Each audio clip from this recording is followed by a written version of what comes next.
नमस्कार, वंदे मातरम। दोस्तों, स्वागत है आप सबका सैनिक पाठशाला में। ओआरओपी 3 के भुगतान को लेकर के स्पर्श को आदेश दे दिए गए हैं। जी हां दोस्तों, सर्कुलर 677 तो निकल ही गया है, लेकिन साथ ही साथ स्पर्श को भी आदेश दिए जा चुके हैं कि अब आप स्पर्श के द्वारा ओआरओपी 3 का भुगतान कर दीजिए। और साथ ही साथ अब क्लियर हो गया है दोस्तों कि सितंबर के महीने से हमें ओआरओपी 3 का बढ़ा हुआ पेंशन मिल जाएगा और हमें अब एरियर मिलेगा 2 महीने का, जुलाई का और अगस्त का। तो जुलाई का और अगस्त का आपका एरियर कितना होगा, बड़े आसान तरीके से आपको समझाऊंगा कि आपको कितना एरियर मिलेगा। जी हां, और साथ ही साथ दोस्तों, जुलाई 2024 के एआईसीपीआईएन के आंकड़े आ चुके हैं। तो इन आंकड़ों के आधार पर आगे हमारा डीएडीआर कितना बनेगा, 57% बनेगा या 56% ही रह जाएगा, इसके बारे में आपको लाइव एग्जांपल के साथ दिखाऊंगा और समझाऊंगा। तो इन्हीं विषयों को लेकर के आज के इस वीडियो में आगे बढ़ते हैं। दोस्तों, आगे बढ़ने से पहले हमेशा की तरह मेरा आप सबसे आग्रह है, अगर सैनिक पाठशाला चैनल का वीडियो आप पहली बार देख रहे हैं या अभी तक चैनल को सब्सक्राइब नहीं किया है, तो चैनल के साथ जुड़े रहने के लिए, इसका हिस्सा बने रहने के लिए और आपसे जुड़ी हुई भरोसेमंद जानकारियों को पाते रहने के लिए चैनल को सब्सक्राइब जरूर करें। चलिए दोस्तों, आगे बढ़ते हैं। सबसे पहले एआईसीपीआईएन के जुलाई 2024 के आंकड़े आए सामने। अब डीए 57% या 56%। जी हाँ दोस्तों, आप सबको पता है कि हमारा जुलाई 2024 से जो डीएडीआर मिलना है वो 53% ही मिलेगा, ये क्लियर है। आगे अब कुछ दिनों में बहुत जल्दी इसके घोषणा हो जाएंगे और इसका बढ़ा हुआ रेट हमें खूब संभव अक्टूबर के महीने से मिलना शुरू हो जाएगा। लेकिन अब जो आंकड़े आए हैं दोस्तों, जुलाई 2024 के एआईसीपीआईएन के आंकड़े हैं। इन आंकड़ों के बेस पर जनवरी 2025 से हमारा डीएडीआर का आंकड़ा निकलेगा। अब यहां पर बहुत सारों का कहना यह होगा, सर जुलाई का तो अभी लागू नहीं हुआ, कहां आप जनवरी की बात कर रहे हो? जुलाई का तो हो ही जाएगा, जुलाई का तो कंफर्म है, 53% घोषणा होना बचा हुआ है। लेकिन दोस्तों, अब जनवरी 2025 से जो डीएडीआर मिलना है उसके भी आंकड़े आने शुरू हो गए हैं। तो ये जो सामने आप एआईसीपीआईएन के आंकड़े देख पा रहे हैं, ये आंकड़े लेबर ब्यूरो द्वारा जारी किए गए 9 सितंबर 2024 को भारत सरकार के श्रम मंत्रालय ने जारी किए हैं।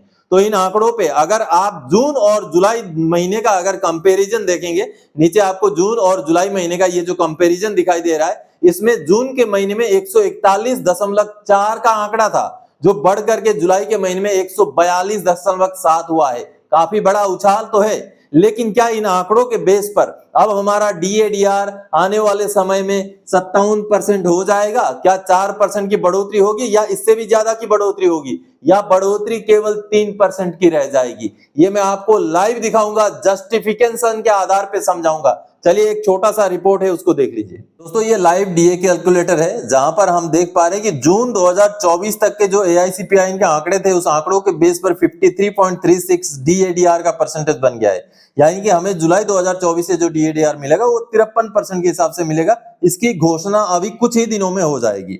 अब आगे दोस्तों, अभी जुलाई के आंकड़े आ गए हैं। जुलाई के आंकड़ों में काफी उछाल हुआ है। अगर यहाँ के 6 महीने का आप देखेंगे तो उस मुताबिक इसमें काफी उछाल है, 142.7 हुआ है। तो उसके बाद अब डीएडीआर का आंकड़ा आगे बढ़ने लग गया है। ये शुरुआती पहले महीने का आंकड़ा है। अब आगे अगस्त से लेकर के दिसंबर के जब आंकड़े आएंगे तो हमें पता चलेगा कि हमें जनवरी 2025 से कितना डीएडीआर मिलेगा। लेकिन जिस तरीके का ये बढ़ोतरी है, उसी हिसाब से हम अंदाजतन आंकड़ा डालें तो हमें जो डीएडीआर का ये जनवरी 2025 से मिलने वाला आंकड़ा मिलता है, उसको मैं थोड़ा सा आपको दिखाना चाहूंगा। अब देखिए, जैसे कि जुलाई 2024 में 142.7 हो रखा है। अब यहाँ पर अगस्त 2024 का हम अंदाजतन आंकड़ा ले लेते हैं कि 143.2 ले लेते हैं। आगे चलिए, यह आंकड़ा हो गया 54% पहुंच जाता है। सितंबर का आंकड़ा अगर हम 143.8 भी ले लें तो इधर पहुंचता है। फिर अक्टूबर का अगर हम आंकड़ा मान लीजिए 144.5 ले लेते हैं तो अभी 55.15 हो गया। अब नवंबर और दिसंबर बचता है, तो नवंबर में 144.9 ले लेते हैं, 55.68 हो गया। और दिसंबर के महीने में चलिए अच्छा उछाल मानते हुए 145.9 यानी कि 1 पॉइंट की बढ़ोतरी लें तो हमारा डीएडीआर का कहां पर आंकड़ा पहुंच रहा है, ये आपको दिखाई दे रहा है दोस्तों। और ये पहुंच रहा है 56.33, यानी कि 3% की बढ़ोतरी दिख रही है दोस्तों। और यहां पर जो एआईसीपीआईएन के आंकड़े मैंने लिए, ये कम आंकड़े नहीं लिए हैं। अगर यहाँ पर इस 6 महीने का आप देखेंगे डिफरेंस, तो हूबहू वही आंकड़ा, शायद उससे थोड़ा सा ज्यादा ही मैंने लिया है। लेकिन फिर भी हमारा डीएडीआर दिसंबर 2024 तक जो है 56.33%, यानी कि जनवरी 2025 का डीएडीआर का आंकड़ा 3% ही बढ़ता हुआ दिख रहा है। तो आप सबने देखा दोस्तों, चाहे एआईसीपीआईएन के आंकड़ों में उछाल भी हो जाए, DA/DR का कैलकुलेशन का फॉर्मूला ही ऐसा कर दिया गया है कि अब हमारा आगे आने वाले समय में भी पूरे चांसेस हैं कि DA/DR जनवरी 2025 से भी 3% की बढ़ोतरी मिले, चांसेस हैं। हालांकि ये शुरुआती आंकड़े हैं, आगे अगर आंकड़ों में बहुत ज्यादा उछाल हो तो ये 4% तक बढ़ोतरी हो सकता है, नहीं तो चांसेस 3% के ही दिख रहे हैं। चलिए आगे बढ़ते हैं अगली जानकारी की ओर। OROP3 पर लग गई PCDA की मुहर, सर्कुलर 677 निकाला, साथ ही स्पर्श को भी दिए निर्देश, OROP3 का प्रोग्राम लागू करो। जी हां दोस्तों, आपने सर्कुलर 677 देख लिया होगा जो कि OROP3 का सर्कुलर है। तो इस सर्कुलर में स्पर्श को क्या आदेश दिए गए हैं? स्पर्श को अलग से आदेश दिए गए हैं, कुछ लिखा गया है स्पर्श को, तो वो आदेश क्या है? चलिए सर्कुलर 677 दिखाता हूं, उसकी जो चीजें हैं वो समझाता हूं और स्पर्श को जो आदेश दिए गए हैं उसको भी समझते हैं, उसको देखते हैं। दोस्तों ये जो PCDA का सर्कुलर 677 है, ये OROP3 का सर्कुलर है 6 सितंबर 2024 का, और इस सर्कुलर में खास करके स्पर्श के लिए क्या आदेश निकाला गया है वो आपको समझाऊंगा, क्योंकि सर्कुलर आप कल से देख रहे हैं, कल से आपको पता चल चुका है कि PCDA ने OROP3 को लागू करने के लिए सर्कुलर निकाल दिया है। कई सारे एड्रेस ही हैं इसके जिन एड्रेसेस को ये सर्कुलर भेजा गया, आप देखेंगे RBI से लेकर के हर CPPC को, हर जो राज्य के ट्रेजरी हैं उनको, हर जगह पर इस सर्कुलर को भेज दिया गया है, जो कि implementation of 1 rank 1 pension to defence pensioners with effect from 1 July 2024, यानी कि 1 जुलाई 2024 से जो हमारा 1 रैंक 1 पेंशन का रिवीजन हुआ है उसको इंप्लीमेंट करने को लेकर के ये सर्कुलर जारी किया गया है। दोस्तों government of India ministry of defence का जो 4 सितंबर 2024 का लेटर है, उसी लेटर के रेफरेंस में ये सर्कुलर निकाला गया है और उसी लेटर में सारे टेबल्स भी मौजूद हैं। तो दोस्तों ये सर्कुलर में जो मूल बातें वही हैं जो OROP1 में थी या OROP2 में थी, यानी कि जो सर्कुलर 555 और सर्कुलर 666, दोनों सर्कुलर्स में जो प्रावधान थे हूबहू उन्हीं प्रावधान के साथ ये सर्कुलर नंबर 677 निकाला गया है। लेकिन इस सर्कुलर में एक महत्वपूर्ण बात है दोस्तों, और वो है PCDA की तरफ से स्पर्श को आदेश दिया गया है। जी हां, और स्पर्श को क्या आदेश दिया गया है? क्योंकि आप सबका पेंशन अभी स्पर्श द्वारा दिया जाता है, तो स्पर्श के लिए आदेश क्या निकाला गया है, स्पर्श ने आगे इसके ऊपर क्या काम करना है, ये आदेश का मैं आपको नीचे दिखाऊंगा कि स्पर्श को क्या बोला गया है। दोस्तों ये हूबहू वही चीजें यहां पर लिखी गई हैं दोस्तों। अब इस आदेश का निकलने का, इस सर्कुलर का निकलने का मतलब है कि सितंबर के महीने से हमारा OROP3 का बढ़ा हुआ पेंशन भुगतान शुरू हो जाएगा, क्योंकि सितंबर के शुरू में ही सर्कुलर भी निकाल दिया गया है और सर्कुलर को लागू करने के लिए अब कई सारे CPPCs लागू कर देंगे सितंबर से ही, और कई सारों में हो सकता है 1 आध महीना डिले हो जाए, लेकिन स्पर्श से जितने पेंशनर पेंशन लेते हैं उनका पेंशन सितंबर के महीने से ही बढ़ जाएगा, क्योंकि इस आदेश में, इस सर्कुलर में स्पर्श के लिए भी गाइडलाइन दी गई है। स्पर्श ने क्या करना है इसके ऊपर वो भी बताया गया है। चलिए मैं दिखाता हूं, उसी यही सर्कुलर है। ये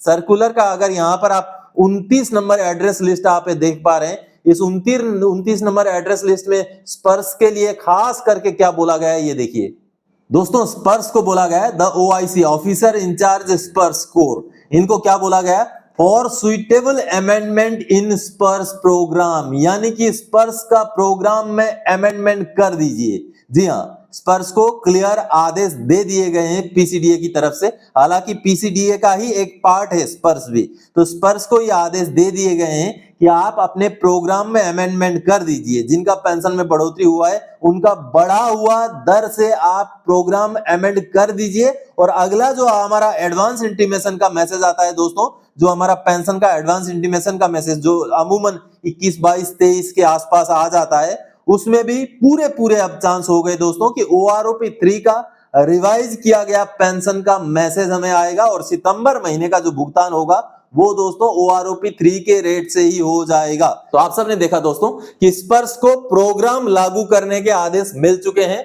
अब सितंबर का महीने का जो हमारा पेंशन का मैसेज आएगा उस मैसेज के साथ ही हमारा OROP3 का बढ़ा हुआ पेंशन आने के पूरे चांसेस बन चुके हैं।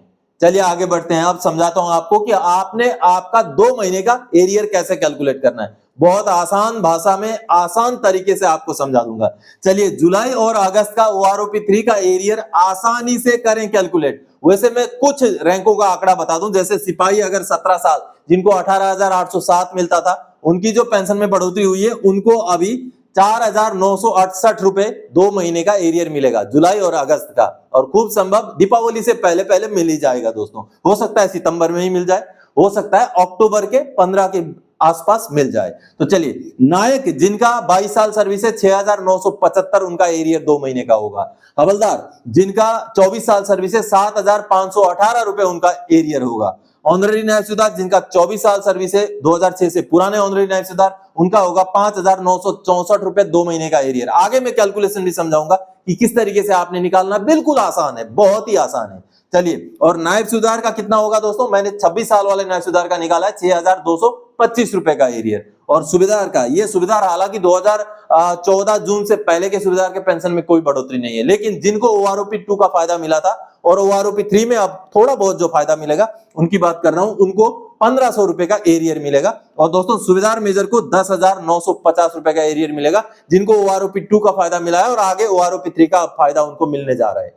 तो ये तो रहा आपका कुछ रैंकों का मैंने आंकड़ा समझाया। अब कुछ रैंकों का मैं आपको चार्ट दिखाता हूं। ये सामने जो आप चार्ट देख पा रहे हैं, अब दोस्तों इस चार्ट में आपका रैंक है, चाहे आप सिपाही हैं, चाहे MSCP नायक हैं, चाहे MSCP हवलदार हैं, चाहे आप हवलदार हैं, जितना भी साल आपका सर्विस है, यहाँ पर जो लिखा गया है रैंक, उसके हिसाब से आगे आपका OROP 2 का पेंशन है, उसके बाद OROP 3 का पेंशन है, उसके बाद हर महीने की बढ़ोतरी वाला कॉलम है। ये जो डिफरेंस आपको दिख रहा है, ये हर महीने आपका पेंशन में कितना बढ़ोतरी हुआ है। और ये जो रेड कलर में है दोस्तों, ये है 2 महीने का आपका एरियर, जुलाई और अगस्त 2024 महीने का एरियर, जो आने वाले समय में आपको मिल जाएगा। आगे वही आंकड़ा ordinary family pension normal rate का है।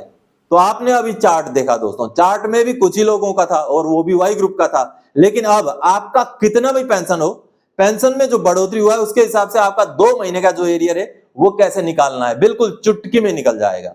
मान लीजिए आप सिपाही एक सिपाही का जिनका 18,807 रुपए था, उनका पेंशन में बढ़ोतरी हुआ है 1,656 रुपए का, 1,656 रुपए का उनका पेंशन में बढ़ोतरी हुआ है। अगर इनको 50% डीआर के हिसाब से, मैंने जितना भी एरियर निकाला 50% के हिसाब से निकाला है, तो 50% अगर डीआर इसमें जोड़ेंगे दोस्तों तो 828 रुपए जुड़ जाएगा, 828 रुपए जुड़ जाएगा। 828 रुपए ये 1 महीने का कितना होगा, 2,484 रुपए, 2,484 रुपए ये हो गया 1 महीने का। ठीक है, जुलाई का मान लीजिए, अगस्त का मान लीजिए, इसको अगर इंटू 2 कर देंगे तो ये आंकड़ा निकल के आएगा 4,968 रुपए।